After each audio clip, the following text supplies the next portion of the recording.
Hello, welcome back to Anime on the Siege of Sky. I'm hoping the clocks rolling forward again didn't cause too much of a ruckus, even though we did technically lose an hour of sleep last week, but considering that now we've gotten an extra hour of daylight and we've properly adjusted, I would imagine it's going to be a little better leading ourselves into the spring, considering that I'm hoping for it to get slightly a bit warmer, but considering that the rain hasn't necessarily let up for the past 2 weeks, it's really tough to find an ending in sight in times like these. But I'm hoping everybody had a decent St. Paddy's Day. I had a decent afternoon, ended up catching up with a couple of friends, and then finally being able to go see my first Vancouver Canucks game for the first time in over 2 years. Except this was the first time they got shut out since November, so it was a fun experience. It was nice to actually go up into a section of the nosebleeds that I hadn't necessarily found before, but actually had more than enough space and more than enough of a view inside of the stadium to actually make out the entirety of the game. And so it was a good way to catch back up with friends, if not for the fact that we weren't able to hear the horn go off at least once and get a little bit more hype throughout the day. But you know what? I don't know. You win some, you lose some. Got to go to the game anyway, so I'm hoping at some point in time before the end of the season I'm actually going to have another opportunity to actually get to hear that horn live in person. So even though it has been a short time in between episodes, I might as well get the awkward one out of the way, considering that I don't really have many positive things to feel about this, and honestly it felt like it got worse the more I looked into it. But once again, Adult Swim is going to be producing, or in this case ordering, 2 new FLCL seasons, as well as another anime called Housing Complex C.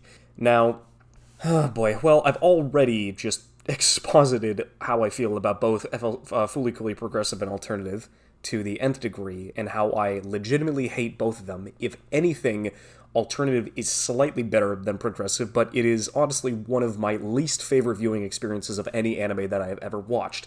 And the fact that Adult Swim is now going to be ordering 2 more of these, I could only assume to be 6-episode seasons, the only way I'm ever going to even find an opportunity or even give myself a shadow of a doubt or give myself a reason beyond the shadow of a doubt to watch this series again is if it is overwhelmingly positive and actually is able to give one of the greatest heel turns inside of the entire industry, considering that there is no other way that I'm ever going to step foot inside of this franchise ever again unless it's legitimately overwhelmingly positive to all the people that actually have to go through and complete these shows. But actually, looking through, not only through just the 10-second teaser doesn't really feel like a good stylistic choice for the rest of it, considering the mix of Cell 3D and 2D elements that have just been loading through with only an 11-episode teaser really did not help anything lining up to help my expectations towards anything positive happening inside of this franchise. Because it's the deeper I looked into this, considering that, okay, so FLCL Grunge, the first of the 2, is going to be produced and animated by Mount Blanc Pictures. Because the first of these, Fooly Cooly Grunge, is going to be animated and produced by Mont Blanc Pictures. And I'd never heard of this before. I'd never even, had a general idea about what this studio was, considering that this is the first time it had ever entered my lexicon. I'd never heard of this fucking studio before. And so it's the only things I was able to get through MAL, through ANN, through articles and wikis, and literally anything related to the studio's main homepage is just that it was formed in 2012, and the MAL only has Fooly Cooly Grunge, added to its, actual works that it's essentially produced on its works that it's produced and actually worked on. And then the only other things that I was able to go through articles and co-productions and various other movies and television shows and work that it's actually done was something called After School Midnighters, which was a children's programming thing that was made back in 2012. And then the only other piece that I was able to find was it was the second studio that it co-produced with on something called Chad and Clark, which was a set of children's books that was animated into CG in 2016, and nothing else. Literally no, compared to the studio that I'm going to talk about in a second, they have no other credits on works that they helped with, second frame animations, between key animation, finishing animation, in-betweens, assistance, nothing. And Netflix is going to this studio in particular to be hey, we need 6 episodes of new Fooly Cooly production, and we want you to do it. And it's like, what the fuck have these guys been doing, considering that I can't find a single piece of work that has legitimately been on their CV over the past 6 years. And so they're going to be the ones that are going to be doing, like, a Fooly Cooly project. And it's just, I'm so fucking confused. Like, there's literally nothing. And so there's not even a single thing or like an entire positive light to bring to anything related to this production, considering that there is nothing to stick, like nothing to hold on to, like nothing positive that would actually give anybody any ideas about even wanting to watch the show in the first place if the last two things they made were alternative and progressive, which they had absolutely no part in. But at least the one that they do have a part in, which is Fooly Cooly Shoegaze, it's going to be directed by the same dude who did Fooly Cooly Alternative, which is Yutaka Uemura, and that's going to be animated as a co-production by Production IG and Studio Nut. And it's okay, same dude who ended up doing Alternative, which was the better of the two, but that bar is so low that you can't even call it a compliment. I mean, it's just so flawed and so weird, and it feels so fucking wrong. Like, it's just, ordering is a way, like definitely ordering is what they're doing. Like, it's an understandable way to, like, call actually bringing a show into creation and actually wanting somebody to create this piece of work that you're going to help produce. But, like, ordered is just such a perfect word for this, because it's just so manufactured and sounds soulless and lifeless. Like, nothing, they're not even, like, planning on, like, bringing back any of the pillows. Nothing's been heard about that yet. They used Ride on Shooting Star for, like, the 11-second teaser. The more and more I looked into it, the more I haven't felt angry like this since I ended up watching Progressive and Alternative. It's just been, I just don't want it to happen again, but it doesn't necessarily matter, because at least, like, looking through all this, I can just throw it by the wayside. And even if we're going to get the pillows back, they're going to be making more music, and, like, they're actually going to be, like, bringing back the spirit of Fooly Cooly, and we won't mess it up a third and a fourth time. It's just, oh my god, I fucking hate everything, like, every part about this production. And, like, and only 11 seconds of it has been shown. Like, I really can't say. The only other thing is that, besides Fooly Cooly Grunge and Shoegaze, they ended up ordering a third show, which is called Housing Complex C, and it's going to be done by Studio Akatsuki. And that was also a name where it was just, oh, I have never heard about this. Same deal. Another studio, like, just completely out of the ordinary, that Netflix is going to be bringing in and say, hey, we want you to produce this piece of work. And it's, so basically the only way that they described it is that it centers on a girl named Kimi who lives in a small low-cost housing complex located in the seaside town of Kurosaki, where trouble seems to follow her wherever she goes. And horrific incidents begin to occur, and the big question is there an ancient evil stalking the residents of this so-called housing complex C? I have no expectations for this whatsoever. So that's the only thing I can do, is that I can at least look from this set a positive direction, considering that we actually have a studio that has worked on, like, legitimate animation before, but even that is just even more fragmented. The only times that Studio Akatsuki has basically been made as the major studio that has worked on a piece of animation is through the Fragtime OAV and the Irodori Mori, like, mini shorts and the AMVs that they ended up creating to promote a fictional band that is inside this short anime that they ended up producing, and it's just really weird.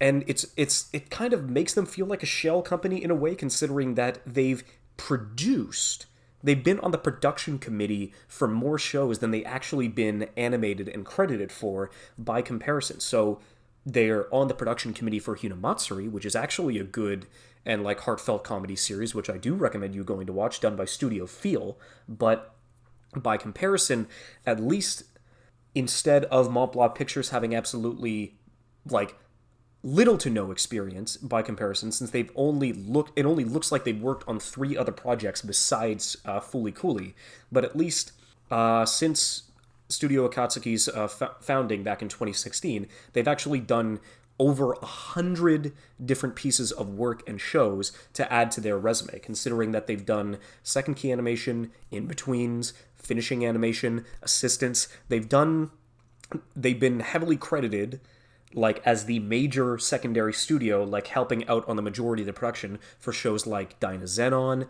Sabikui Bisco, which is airing right now, which I thoroughly enjoy, Psycho-Pass 3, the film Ride Your Wave by Masaki Yuasa. They were also like heavily credited on Horimiya, the Fireworks movie. Like they have more than enough experience and credits to like give a full-blown production to. And so at least there I can be like, okay, well, this, even though they haven't really no, this actually seems like this is going to be their first major production work where they are the like major credits for production. So I really don't know how that's going to go, but I would like to say I'm curious, but I'm more concerned rather than anything.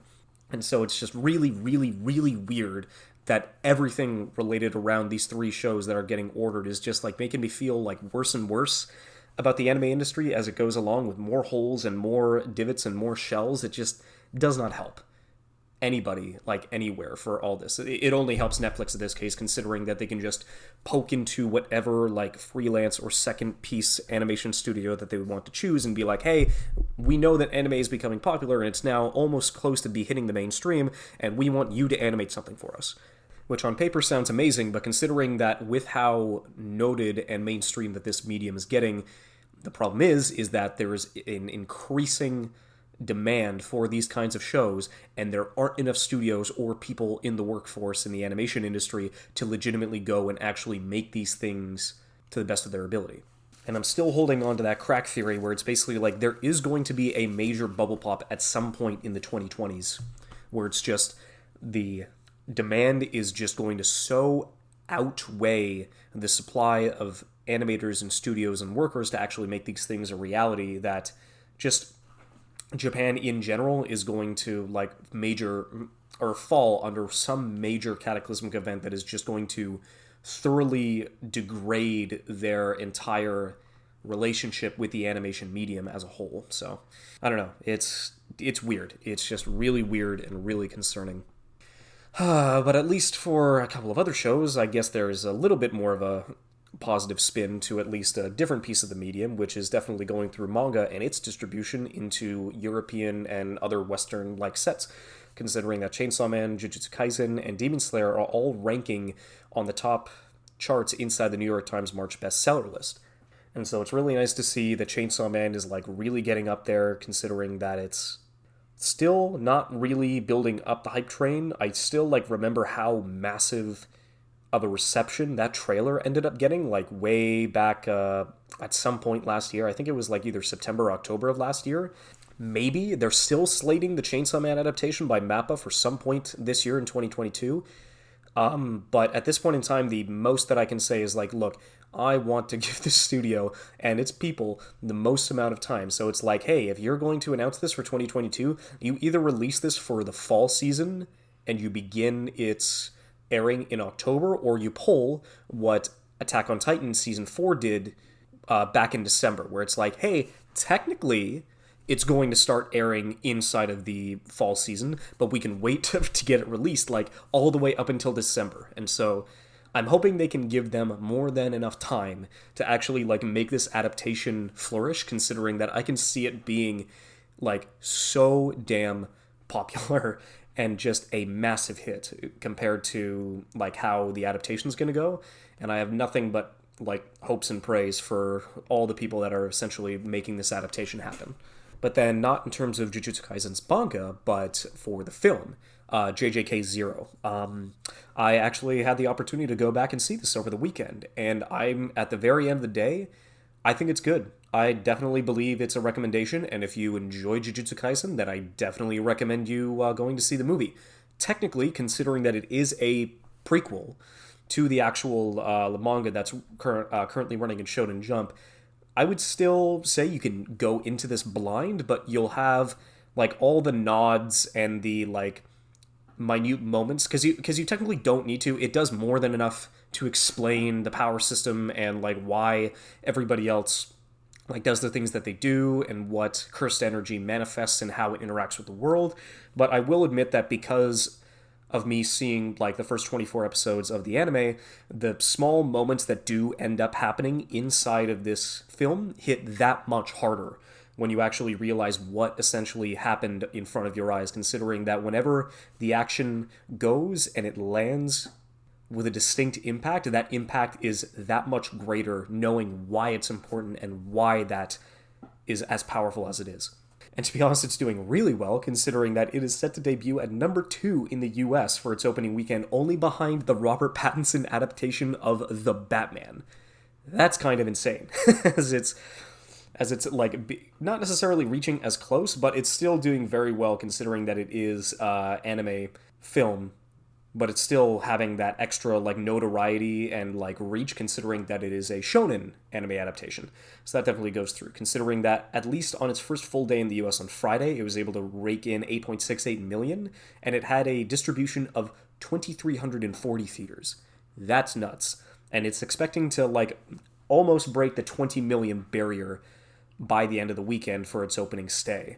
And so the only one that it would be behind on those opening numbers would have been the Demon Slayer Mugen Train film, which ended up having an opening weekend of 21.2 million. So I don't think it'll break that record, but I will see that it's going to be getting that close once we reach, considering that it's already into the midweek and we've already like passed it, but we just need to get all the numbers accounted for and just kind of see how that goes. But even then, the preview screenings itself already garnered itself 3 million on the Thursday. So did a really good job.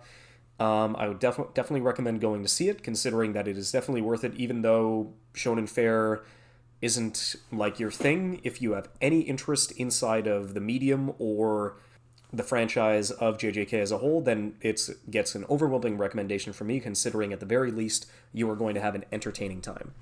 So now, I guess the major thing that I want to get to, considering that not only on Saturday was I able to go out and see Jujutsu Kaisen 0, but also we finally ended up getting the start of the second half of the second season of The Owl House. And it certainly did not disappoint. I couldn't help but have a big dumb smile on my face actually being able to go through and see new content with these characters that I've grown to love over the past year and a half. It's been doing an exceptional job, like bringing us back into the world with the limited amount of time that it has left, and I will definitely get to that in a moment. But considering that now for the next 10 weeks, I guess, oh wow, I thought we were going to be getting... only 19. No, we're going to be getting a 21 episode full season. Well, not necessarily, 21 episodes for the next 20 weeks, but we're going to be getting the final 11 episodes to bridge off of the first 10 that we ended up getting, concluding in a 21 episode season, which is nice considering that this show definitely deserves more than enough time to actually go through and write up whatever is able to finish off, considering that they weren't able to actually figure out that they were going to be getting their third season cut short until nearly after the production of the second season was done, because Disney is just a fucking piece of shit sometimes. Considering the monolith that it's been able to grow to today, the fact that what they consider a small show that is only firstly airing on cable television, or on the Disney Now app, I believe, considering that it's an additional part of the streaming service that Disney Plus is able to get through. But guess what? You need a cable subscription in order to activate and figure out this streaming service. And it's like, the same time you are pushing forward, but you are so fucking behind on everything else, because literally the only way these decisions can be made is of people that are so far up their ass and too fucking old to be making these decisions inside of a stream-based community and system of media consumption, that it's just kind of like, how the fuck do you still like have no idea how to like stream on a daily basis? You do this with your Marvel Cinematic Universe, so you're doing that with all the miniseries where you go on a week-by-week basis, but it's like, no, if this show is animated and it's on, the Family Channel and the Disney Channel, and the fact that there's going to be nobody that wants to go see this like on a day-by-day basis, the only way that you're ever going to be able to keep up with this legally on the same day is if, hey, guess what? You need to have a cable subscription, and you can only live in the United States, because nobody else is ever going to watch this series ever, considering that we don't want to make it as important as it works out to be, and considering that we just hate the show for no particular reason, even though we know there's going to be a particular reason that we're going to get to at some point. But you know what? They can still go fuck themselves and actually try to learn what a legitimate proper business model is whenever you're like tiptoeing around streaming. It's like, you've already got Disney Plus. integrated. You dumb fucks. Anyway, that's enough colorful language from me. This is going to be a lot more positive, considering that I'm trying to think. I believe that I ended up getting into the Owl House at some point in the fall of 2020, later into the year, later into the quarantine. Actually, no, it would have been early 2021, considering that it would have been in mid 2020 that I ended up watching Gravity Falls. And so that was a random show that I ended up continuously getting recommended by both friends and YouTube algorithms and everything else, like loading on the line, considering that the only major cartoon that I had ever gone through and had a positive perception with would have been Avatar. And I will admit that Gravity Falls and the Owl House aren't really close to that, but then again, nothing really ever is close to Avatar: The Last Airbender whenever you want to compare about some of the greatest cartoons in North American history. Even though I understand that it was done by Studio Mir, outside of through an Eastern production, that they were able to handle the vast majority of animation, so I don't know. The more you look into the animation industry, you do realize how much outsourcing there is, and you just gotta kind of merge the rest of it and just think about it as all one major production. But yeah, no, they've done a really good job with everything going through, considering that Gravity Falls was a really pleasant watch out of nowhere, considering that I really latched onto the comedy. I really enjoyed all the characters and all the wacky adventures they went on. Alex Hirsch was a very good showrunner in that sense, considering that he wasn't really making the show for Disney. He was really making the show for himself, and you can see that mid-2000s era comedy, but as well as modern stuff flow through inside of his work, even though, I believe Gravity Falls was 2012, 2013, so... But yeah, considering that I am going to be spoiling the majority of seasons 1 and 2, I would definitely give this a glowing recommendation if you're interested in going to see and actually experience this show yourself. It's definitely been a while, but one of the reasons why I make this comparison is that the Owl House is definitely made up of a lot of alumni of the people that ended up working on Gravity Falls, including the creator and showrunner Dana Terrace, who has basically been the head honcho for telling Disney to go fuck themselves, especially over the new and drastically reduced season 3 that they ended up getting for a specific relationship that we'll get to, which is definitely understandable and not me doing a good idea of hiding it. Definitely me not doing a good job of hiding it, but that's beside the point. It was at some point early in 2021 where I ended up coming across a Draw Opinion video on writing good relationships, and it was of these two girls, both Luz and Amity, and it was in the middle of their Grom dance. And it was just, that's interesting. You don't necessarily, is this a potential, lesbian relationship? Considering that there have been a lot more, options of that and actually coming through in a couple of, Netflix productions, like The Princesses of Power and Adventure Time. And so at least those opportunities have been able to go through. But it was just, this is a Disney show. Hey, this is actually showing up on, the Disney network. Wow, these are actually, legitimately, well, not necessarily fully lesbian, considering that Luz is bi, and I believe Amity's a lesbian, but that's kind of beside the point. We're just happy that they've actually been able to get together and become a legitimate, homosexual couple inside of a Disney show, which is, it was so far out of left field that I was like, whoa. So that building relationship, which at the time wasn't fully made yet, legitimately got me interested in the show. But then everything that came after it was an incredible semblance of energy that I only had seen before inside of Gravity Falls. And so seeing just the threatening but majestic aura of The Boiling Isles, which is the show that it takes place in, as well as just the type of comedy and the references to both anime and other cartoons and legitimate fourth wall breaking network jokes, was you know what? Yeah, no, this is definitely my kind of stuff. This is my shtick. And so it legitimately got me curious and invested. And so I was able to go through and watch all 19 episodes of the first season, and I was, incredibly invested. I liked the characters, I liked the development, I liked the world, I liked all the potential that this world was able to bring, and who essentially the big bad was going to be, as well as their intentions and their plans being a little more vague than they could have been by comparison. And the majority of those questions wouldn't be answered until the second season started airing, which was, I believe, back in around July of last year, or July in 2021.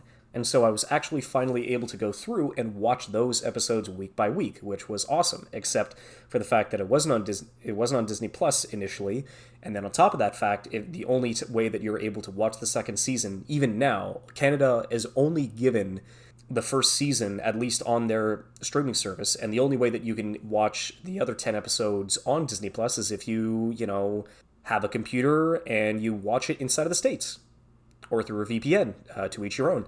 But also the fact that currently, right now, we finally ended up getting episode 11, so the first episode of the second half of the second season, and the only way you can watch it is on Disney Now, and you actually need to have a cable subscription. So I'm going to find my own ways to watch it, considering I live in Canada, but I definitely have my ways to go through and join in the weekly conversation, and it seems to be working so far, so I definitely appreciate that. But I guess going through the first season, even though as an anime fan, I'm not really much of an isekai person, this is definitely like one of the first times I've witnessed like an isekai inside of a North American production, basically, considering that Luz ends up walking through a portal to the Boiling Isles and gets transported, and she can't...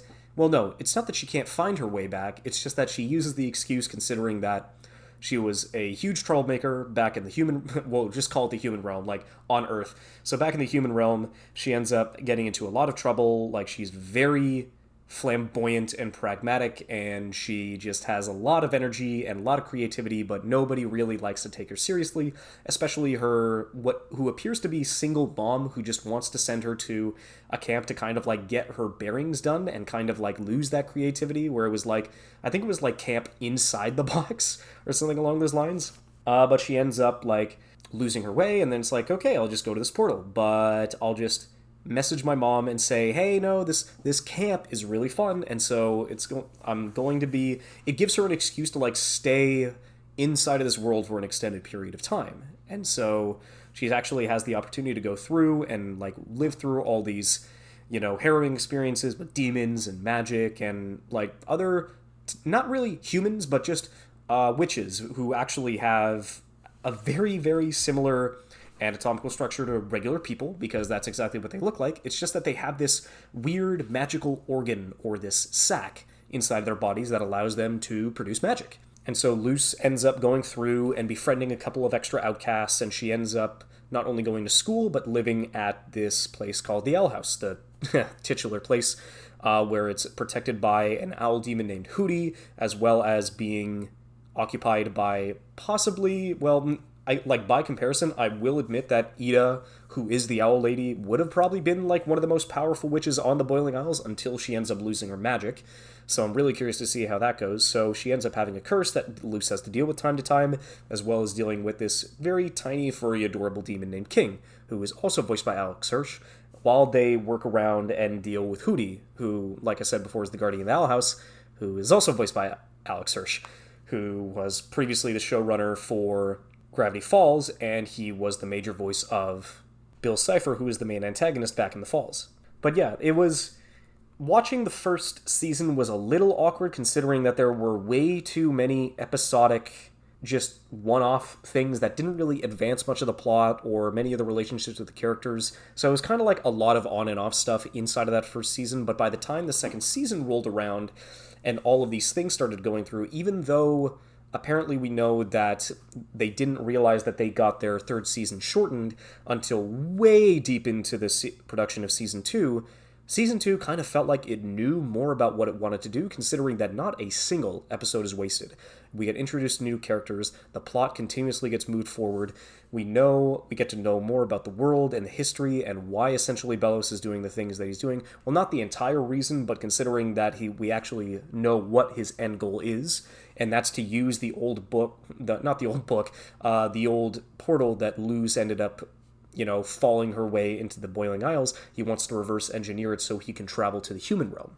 Apparently it's for a utopia so that they can be rid of a world of wild magic, which is a magic system that Luz ends up learning, considering that, well, she's not a witch with a magical sac inside of her body, so she has to figure out different ways to actually go through and figure out how to use magic. And so she ends up learning 4 different glyphs, which turn out to be fire, ice, plants, and it was really cool to kind of like have her learn the magic system as it goes and be a surrogate to the audience where she's continuously inquisitive. She always wants to ask questions. She wants to figure out what the deal is with this world and why everything is the way that it is. And so it's definitely perfect to use as an audience stand-in, considering that all these questions that we're interested in asking, we're interested about the world, considering that we're interested because Luz is interested.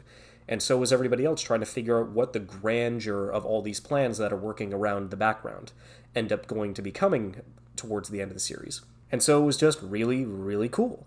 Also with the 4 elements, also having 4 elements was kind of really cool, but it also is really interesting to see how the majority of the regular magic systems work inside of this world, which leads into the coven system. And so off the top of my head, let me see, there are 9 covens, and so you end up getting the Abomination Coven, the Plant Coven, the Illusion Coven, the Potions Coven, the Scrying Coven, the Beast Coven, the Healing Coven, and then the Bard Coven and the Construction Coven. There we go.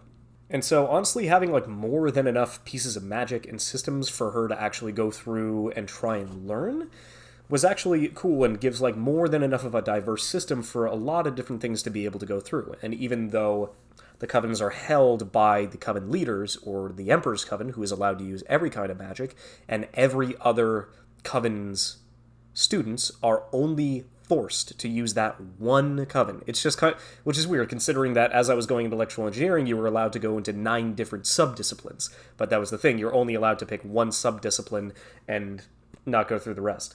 So as soon as they force you into picking a coven, you are only limited to using that one piece of magic and that one piece of the system, unless you are fully subservient to the Emperor, and then, hey, guess what? Now you're able to use all forms of magic. Hey, isn't that convenient? Just join and serve the Emperor, and you'll be able to have whatever freedoms you desire, except absolutely none, considering that you will only be able to use it in my own servitude. So, which is just, there's so much underlying darkness inside of this children's thing, considering that there was a lot of really creepy and adult humor that popped through in Gravity Falls, and it's definitely bled into this one as well, considering just the underlying darkness inside of this series that's just incredibly weird and dystopian and just frightening at times, mostly for the treatment of children, considering that there are so many times where the students of Hexside are just thrown into this abominable pit inside of detention to legitimately meld away their actual positivity and insecurities and their just legitimate happiness. And it's oh, that's kind of fucked.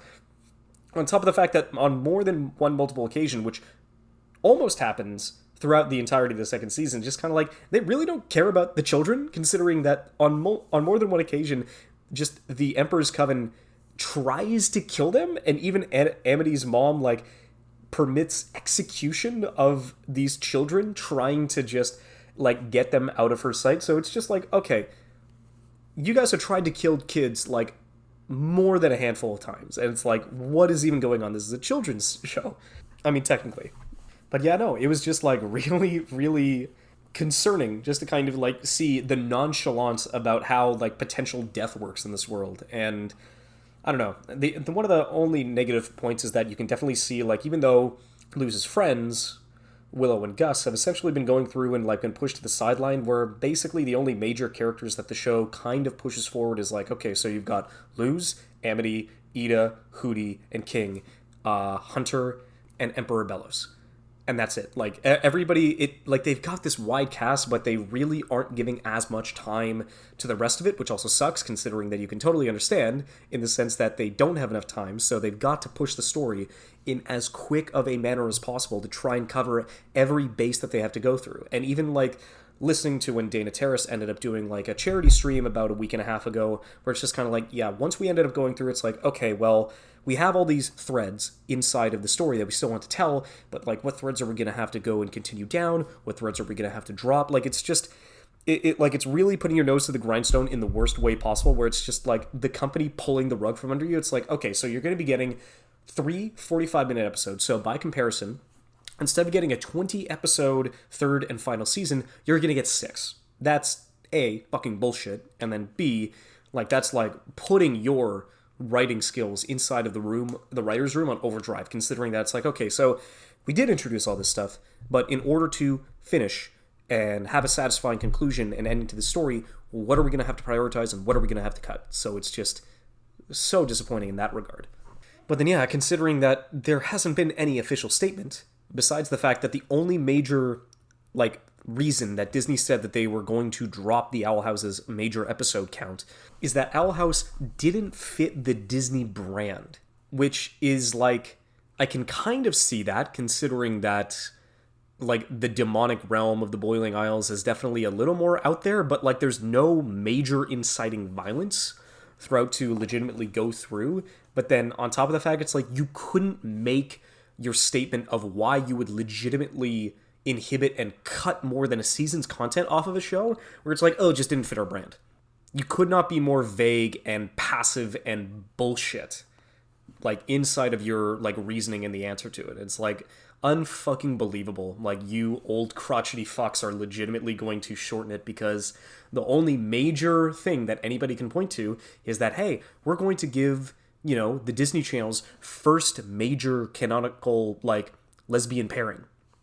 I understand that loses by, but still, it's just oh, these two girls are in a relationship.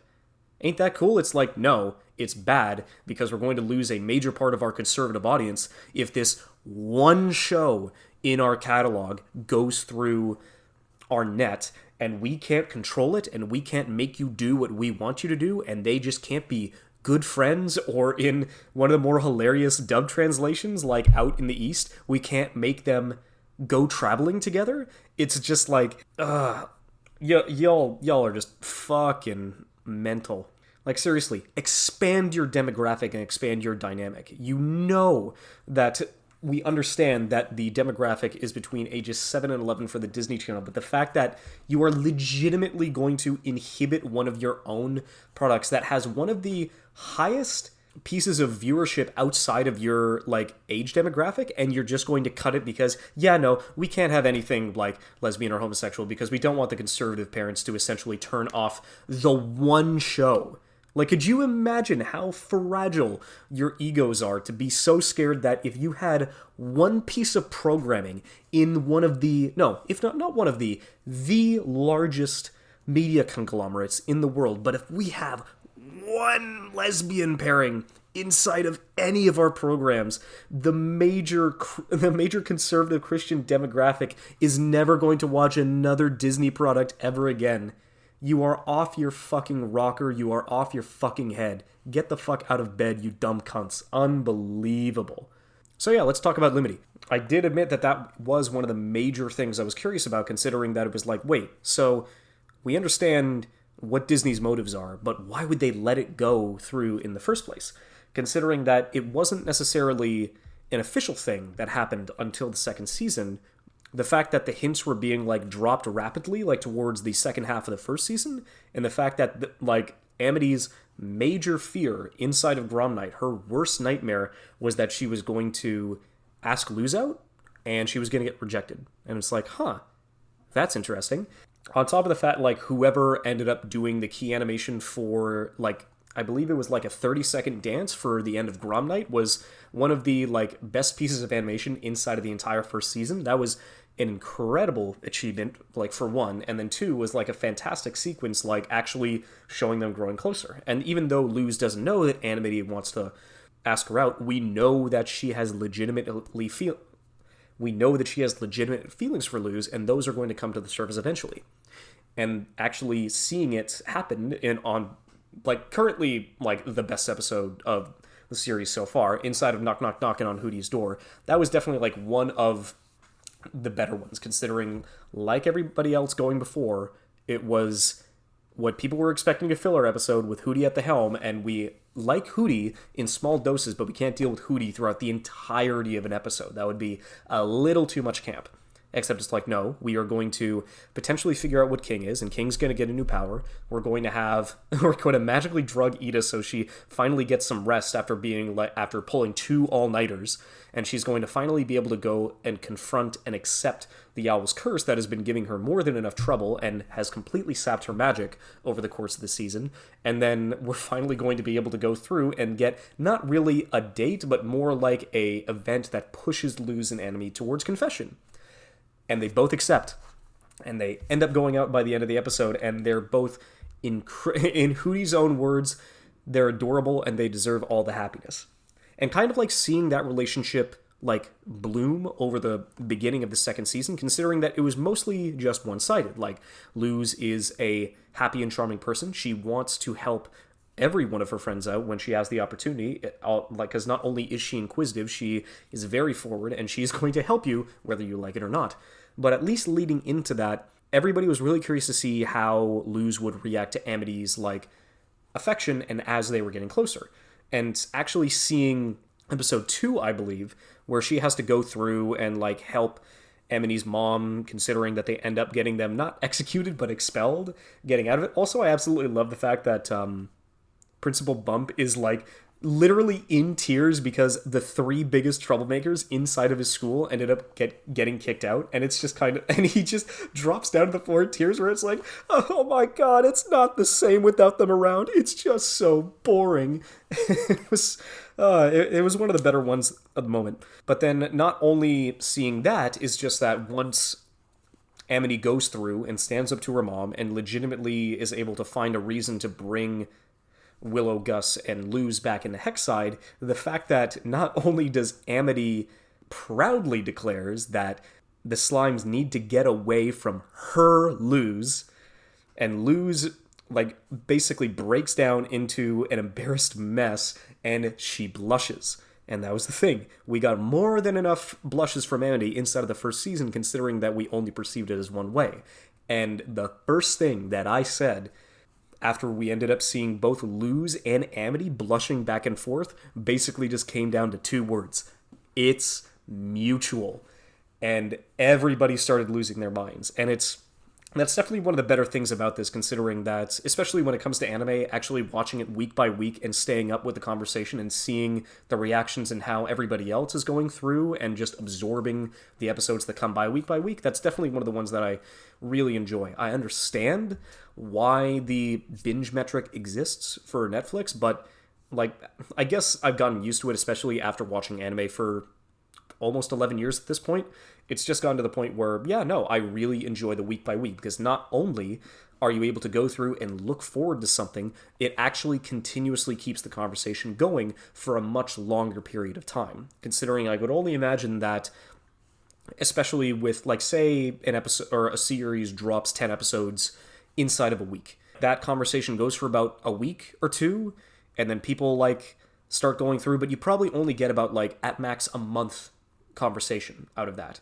Whereas if you were actually able to go through and watch an episode week by week, that conversation stretches throughout the entirety of the season. And you legitimately get more and more people invested, and you have more and more of a reason to talk about it, considering that it's still going on, it's still concurrent, and you still have a reason to legitimately, like, get people in this, hey, it's right in the middle of this. I'll help you. I can, like, watch it with you, catch it up, and we'll be able to go through and see what happens. And then once you actually hit week by week, you can join us in the pain of having to wait in between those several day stretches of not getting any new content and have nothing but the previous ideas of the other episode to just fester and, like, toil inside your mind. It's like, oh, well, this happened. What's going to happen next? Are they legitimately going to have to pull this in order to, like, get the next episode running? How is the next conflict going to be resolved? And so it's a really, like, that's the major plus about having that, is that it is a talking point for as long as the season is running. And I really do appreciate that about it. And so, yeah, it was really good to see their relationship slowly progress over that time, culminating in Knock Knock Knocking on Hooty's Door. And considering that not only that, we ended up giving, like, King his new screeching powers, as well as Ida coming to terms with the Owl Curse, and she gets a new badass cool form, Harpy Ida, which is easily one of the best designs of the show, and I really appreciate that, considering that they weren't going to, like, put her down the same path as Luz, where it's like, okay, yeah, no, sure, she can still brew potions and she can still do wild magic, but what essentially is going to split her off from the crowd and actually give her more of a unique experience. It's like, boom, I'm going to give you a harpy form, and everybody's going to fear you, and that is exactly what she needed. But then, yeah, it's been really nice, especially the most recent episode that came out. They are airing on Saturdays, and so we're going to be getting 11 straight episodes going from now until, let's see, the last episode. So the first episode started on the 19th, which means we've got 4, 8, 12. So I believe it should go all the way to May 28th. That'll be cool. But yeah, I definitely recommend like anybody who's interested to see like what kind of pieces of the medium that are actually going through, where it's just like through, this isn't really adult oriented animations, but it's in the same vein as the Owl House, but it's in the same vein as Gravity Falls, where it is a cartoon that was made by somebody within our demographic and nearer to our age group that actually has the opportunity to watch, to make the shows that they wanted to watch as a kid. And so not only does that give a new like age of people to get into like cartoons and animation, but it also like has more than enough content for people like me who have been watching it for years to be like, oh, I understand that reference. Oh, you like, you're literally just making the same amount of comedy that I would have made in your place. And it's, I guess relatable is probably not the proper word that I would use, but still, it's definitely a way to actually get people into this. And in the same deal, I would definitely give the Owl House a recommendation to anybody who's really curious to see what people have been able to go through and adapt and evolve animation through over the past 15 years. So yeah, thanks. Cheers.